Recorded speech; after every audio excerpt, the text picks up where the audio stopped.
अभी थोड़ी देर पहले एक वीडियो देख के आ रहा हूँ, बड़ी बढ़िया थी। वो वीडियो थी कि कैसे आज राज्यसभा में फार्म बिल पास करा गया। और सच बताऊँ तो वीडियो देख के बहुत गुस्सा आ रहा है और ये भी लग रहा है कि ऐसा कैसे हो सकता है, पर हो रहा है।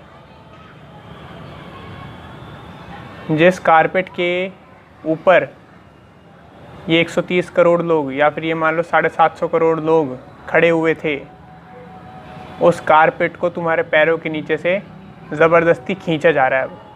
और तुम क्या होगा, तुम क्योंकि कारपेट के ऊपर खड़े हुए हो, तुम नीचे गिरोगे और तुम्हारा सर लगेगा ज़मीन में। समझ रहे हो? पूरे वी आर फक्ड। अब नंगा नाच चलेगा कुछ दिन में और किसी को इसका आइडिया नहीं है। लोग प्लान कर रहे हैं 3 महीने बाद की ट्रिप, गोवा ट्रिप, पहाड़ों की ट्रिप, ढिमके की ट्रिप। अभी सब आने वाला है। जब पिछवाड़े में सरिया घुसेगा ना, तब सब लाइन पे आने वाले हैं। तो खैर,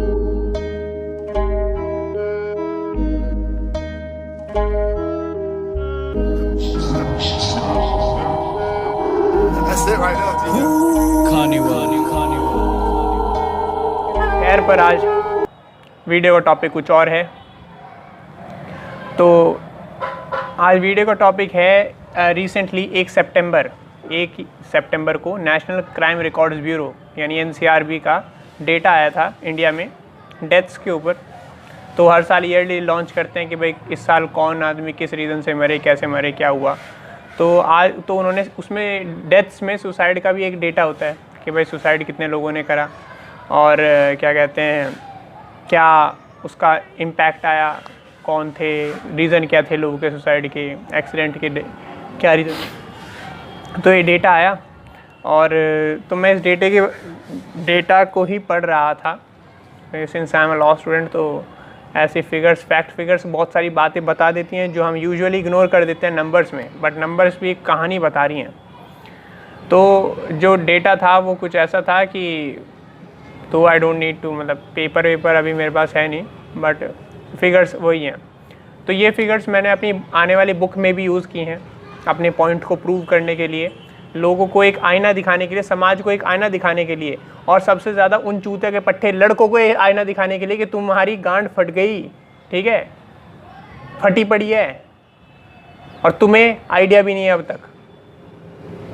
क्यों? क्योंकि खोए हुए थे अब तक। कोई और आएगा, तुम्हें बताएगा, तब तुम कुछ करोगे, तब तुम लड़ना शुरू करोगे। Height of beta.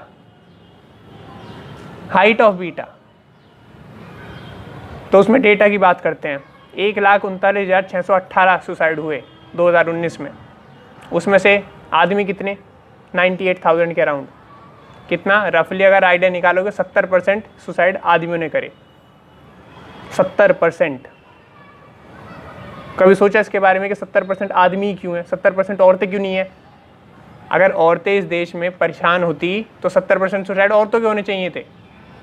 जो एक्चुअली में परेशान होता है वही तो सुसाइड करता है, या खुशी खुशी में कोई सुसाइड कर लेता है? परेशान कौन है? आदमी है। 70% सुसाइड आदमियों के हैं। ठीक है जी, चलो कोई बात नहीं, हो गए होंगे, गलती से हो गए होंगे, है ना। तो 30% जो सुसाइड थे, 41,000 फिगर आ रही थी, तो 41,000 जो सुसाइड्स थे औरतों के, उसमें से 50% वर्किंग वेमेन थी। ठीक है, अब ये देख लो, 125 करोड़ के देश में मेजॉरिटी हाउसवाइफ्स हैं आज की डेट में, तो है ना।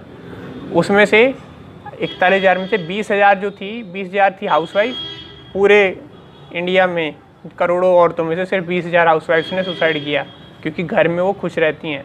ठीक है, उन्हें टेंशन नहीं लेनी पड़ती, उन्हें आदमियों वाले काम नहीं करने पड़ते। और जो थोड़ी बहुत ही जो वर्किंग है, उसमें से भी 20,000 अपने आप को गोली मार लेती हैं, जहर खा लेती हैं, छत से कूद जाती हैं, पंखे से लटक जाती हैं। क्यों? क्योंकि हम औरतों को बनाना चाहते हैं आदमी जैसा। ठीक है, women empowerment is a bloody conspiracy. ठीक है, it is not a conspiracy, actually it is a hidden truth. ठीक है, हिडन ट्रुथ क्या है कि वेमेन एम्पावरमेंट नहीं करना। हाँ ठीक है, औरतों को सड़क पे लाना है। ठीक है, ये सड़क पर धक्के खाती फिरेंगी, तो इनकी सारी रिस्पेक्ट, इनकी सारी की सारी ग्रेस सब खत्म हो जाएगी। आदमियों के साथ लड़ती भिड़ती फिरेंगी, आदमियों के ऊपर रेप केस करेंगी, खुद एक डिग्रेडेड लाइफस्टाइल को जिएंगी, तो आने वाले बच्चे भी लूले लंगड़े पैदा होंगे, ड्रग एडिक्ट पैदा होंगे, ठीक है। और हमारा देश बदल रहा है ना, ऐसे तो बदलेगा देश, तो बदलेगा फिर देश।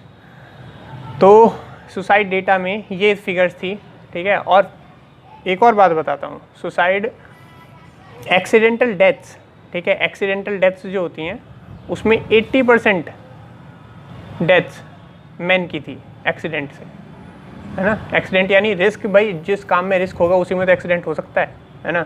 घर में झाड़ू लगाने में तो डेथ नहीं होती किसी की, रिस्क की काम में होगी। तो रिस्क की काम कौन करते हैं? सारे के सारे आदमी करते हैं। 80% डेथ इसलिए उसमें आदमियों की होती है, ठीक है।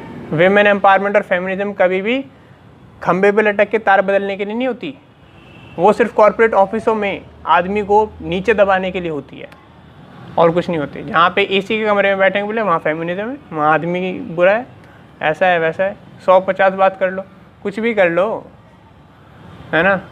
लेकिन अगर ये जो सड़क लेकिन ये अगर जो ट्रक में से ईंट उतारने का काम हो, है ना, ईंट उतारने का भी तो काम है भाई, पैसे बहुत हैं उसमें, अच्छे पैसे मिलते हैं, वो क्यों नहीं करती औरतें? कर लें, नहीं करेंगी। लेकिन और ये मैं ये नहीं कहता कि हर एक मतलब स्पेसिफिक कोई लड़की ख़राब है, it is not like that. लेकिन ये जो नैरेटिव चलाया जा रहा है, ठीक है, ये नैरेटिव एलीट फंडेड है। फेमिनिज्म का मूवमेंट सारा का सारा एलीट फंडेड है, ठीक है। जिस देश में औरतों का सम्मान होता हो वहाँ पे भी फेमिनिज्म, वहाँ पे सब फेमिनिज्म पढ़ रहे हैं, वह जो 5वीं 6ठी क्लास से फेमिनिज्म पढ़ रहे हैं, ठीक है। चलो फेमिनिज्म के बारे में तो बात थी नहीं, but it was more about man. तो मैंने अपनी बुक में भी ये सारे के सारे डेटा मेंशन किए, ठीक है। वॉर में कभी भी लड़ाई जब होती है, किसी भी युद्ध में होती है, उसमें 99.9% डेथ पुरुषों की होती है, राइट। इसमें कोई डाउट ही नहीं है, इसमें कोई सवाल ही नहीं उठता किसी भी बात का कि हाँ आदमी मरते हैं। और हमने इस चीज़ को जनरलाइज कर रखा है कि कोई बड़ी बात नहीं है, मर गया तो मर गया, हम क्या करें, राइट।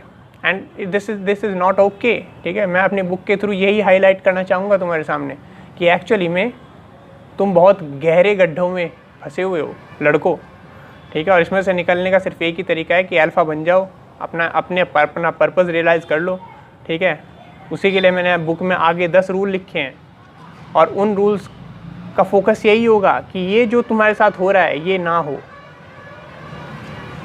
क्या है, तुम अभिमन्यु की तरह भी चक्रव्यूह में फंसे हुए हो, तुम्हें सिर्फ दुर्योधन दिखाई दे रहा है, आसपास तुम्हें कर्ण भीष्म कोई नहीं दिखाई दे रहा। तो अगर बाहर निकलना है, वरना अभिमन्यु की तरह मारे जाओ। लेकिन मैं मानता हूँ कि ज़िंदा रहना एंड तक ज़रूरी है। सेक्रीफाइस लास्ट में यूज़ करना चाहिए, जब ये हो गया भाई कुछ भी नहीं बचा, तब सेक्रीफाइस करो अपना, वरना एंड तक ज़िंदा रहो। जब तक क्रांति को अंजाम ना मिल जाए तब तक मरना नहीं है। तो अभिमन्यु नहीं बनना है, अभिमन्यु अब चक्रव्यूह तोड़कर बाहर आएगा, इसलिए मैंने अपनी किताब में उस चक्रव्यूह को डिफाइन करा है, ठीक है। इस सुसाइड रेट की फिगर्स को ज़रा ध्यान से सोचो। और सुसाइड रेट में भी मैं तुम्हें बताता हूँ, जो लीडिंग कॉज था मैन के सुसाइड का, वो था फैमिली अफेयर्स, यानी फैमिली रिलेशन। क्या कि परिवार के बीच में कलह, परिवार के बीच आपसी कलह, क्या कि बीवी गाली देती होगी पति को, पति बेचारा पैसे कम कमा रहा होगा, है ना, उसे बच्चों की फ़ीस भरनी है, बिजली का बिल भरना है। तो इन सब प्रेशर्स में जो आदमी होता है वो बेचारा लगा रहता है पूरे दिन कुत्ते की तरह। एक आदमी कमाता है और उसके पास 4 बैठ के खाते हैं, है ना, उसकी पत्नी, 2 बच्चे, उसके माँ बाप सब, और वापस आते ही सब उसे गाली भी देते हैं अलग से कि बाप तो किसी काम का नहीं है, अजी तुम किसी काम के नहीं हो, तुमसे बढ़िया तो पड़ोसी का वो कमा रहा है, पड़ोसन का घर वाला कमा रहा है। तो ये मैटर्स ऐसे हैं कि अगर तुम अपनी लाइफ में किसी मेल रोल मॉडल के साथ अपने नहीं बैठ के डिस्कस किए तो तुम धारो धार चले जाओगे, और एक किसी न किसी साल के डेथ सुसाइड स्टैटिस्टिक में नंबर मिला पाएगा तुम्हारा, और कोई याद नहीं करने वाला। आई रिपीट, कोई भी याद नहीं करने वाला, ठीक है। So I am releasing my book on 22 September। Do read it, खुद भी पढ़ना, दूसरों को भी पढ़ाना। उन्हें भी अवेयर करना, क्योंकि अब टाइम बचा नहीं है। अगर सच्ची में बोलूँ तो टाइम बचा नहीं है, ठीक है। पैरों के नीचे से कारपेट खिंच चुका है, खिंच रहा है। तो जितनी जल्दी हो सके बी द अल्फा, और आगे के 2-3 महीने कोई प्लान मत करना, वही तुम्हें वैकेशन पे लेके जाने वाले हैं, कोई फ़ायदा नहीं है। कैसे बढ़ाएंगे? जल्दी से लाइक और शेयर ठोक दीजिए। संख्या 5000 क्रॉस हो जाए। महाकाल के आशीर्वाद से एकदम जो है लाइक और शेयर बनता है, महाकाल के आशीर्वाद से ठोकी दबा के लाइक और शेयर।